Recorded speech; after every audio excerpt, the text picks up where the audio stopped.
Board examination 2026 है। द्विघात समीकरण का ही सवाल है। Quadratic equation page number 97।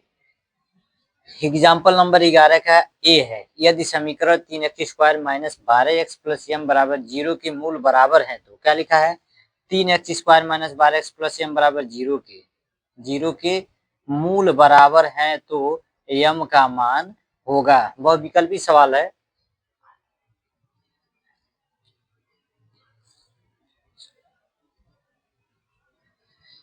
चार, 7, 9, लास्ट का ऑप्शन जो है 12 है। लास्ट का ऑप्शन 12 है। बोर्ड एग्जामिनेशन 2026 द्विघात समीकरण quadratic equation page number 97। Example number 11 का ए है। यदि समीकरण 3x² minus 12x plus m बराबर 0 के, क्या लिखा है? 3x² minus 12x plus m बराबर 0 के क्या है? मूल बराबर है तो m का मान होगा। यहाँ पे ऑप्शन नंबर बहुत विकल्पी सवाल है। ऑप्शन नंबर 4 है, ऑप्शन नंबर 7, यानी ऑप्शन नंबर ए के 4 है, ऑप्शन नंबर बी के 7, ऑप्शन नंबर सी के 9 है, ऑप्शन नंबर डी के 12 है। ये सवाल मोस्ट इंपॉर्टेंट क्वेश्चन है। कम से कम 4-5 बार पूछ चुका। उत्तर प्रदेश 2012 सिटी में पूछा है, 2017 बीए में पूछा है, 2023 डीएक्स में पूछा है, 2024 एचवी में पूछा है। 2 नंबर में आता है, मोस्ट इंपॉर्टेंट क्वेश्चन है।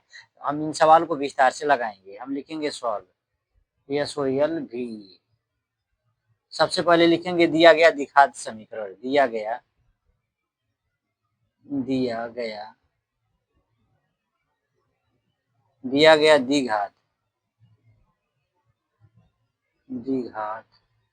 गया द्विघात समीकरण है।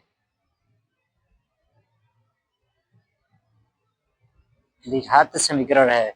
हम यहाँ पे दे देंगे क्या? बराबर का चिन्ह दे देंगे। सवाल है हमारा 3x पे 2 घात माइनस 12x प्लस m बराबर 0।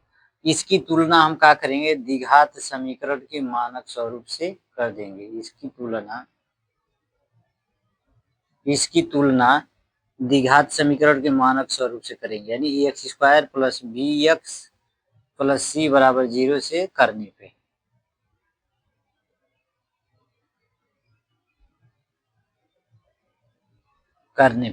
तो हम ध्यान देंगे x2 से x2 कट जाएगा, x से x कट जाएगा, c के मान m आ गया, b के मान -12, a के मान 3, यानी a के मान कितना दिया हुआ है? 3, कामा b के मान है -12 तथा c के मान दिया हुआ है m।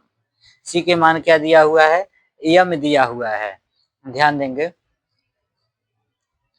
चूंकि मूल बराबर पूछा है। यदि समीकरण 3x² minus 12x plus m बराबर 0 की मूल बराबर हो तो m का मान होगा।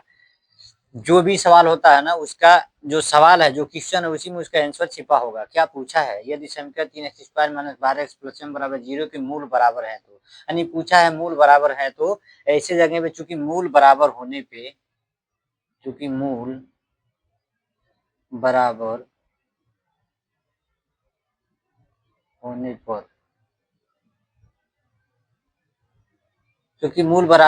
पे कौन सा फार्मूला होता है? b पे पावर 2 बराबर 4ac। अब ध्यान देंगे, हम मान रखेंगे इसमें, यहाँ बराबर का चिन्ह दे देंगे। b के मान क्या दिया हुआ है? -12।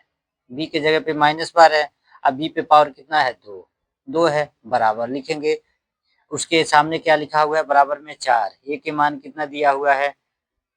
3 लिखेंगे। c के मान कितना दिया हुआ है? m का मान पूछा है। m का मान जो ऑप्शन आएगा, जो हमारा हम लगाएंगे, जो सवाल हम लगाएंगे, जितना हमारा आंसर आएगा, इसमें से जो ऑप्शन सही होगा वही आंसर उसका हो जाता है। अब ध्यान देंगे, -12 पे 2 घात है तो लिखेंगे -12 गुणे -12, 2 मरतबे। अब ध्यान देंगे 3 चौको कितना होता है? 12 m।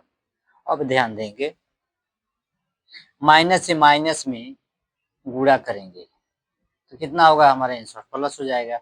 माइनस से माइनस में भाग देंगे, माइनस से माइनस में अगर हम भाग दे रहे हैं तो प्लस होगा।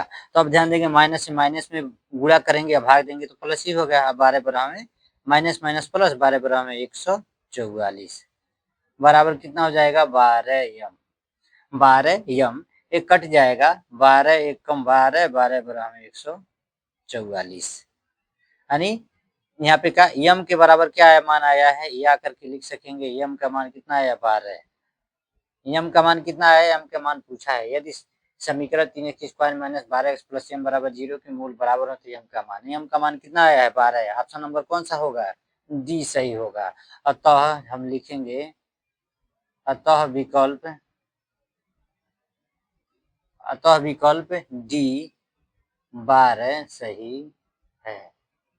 यही हमारा आंसर हो जाता है दोस्तों।